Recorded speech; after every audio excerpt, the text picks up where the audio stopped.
सरपंच संतोष देशमुख खुनाची सखोल चौकशी करून हा खटला जलदगती न्यायालयात चालवा, अखिल भारतीय मराठा महासंघाची मागणी. जिल्हा प्रशासनाला सादर केलं निवेदन.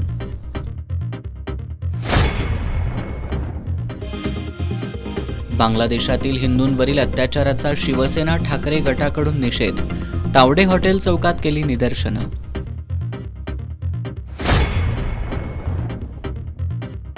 सर्व्हर डाऊनमुळे जिल्ह्यातील रेशन व्यवस्था कोलमडली. डिसेंबर महिन्यातील धान्य जानेवारी महिन्यात वितरित करण्याची परवानगी द्या, जिल्हा रेशन दुकानदार संघटनेची मागणी.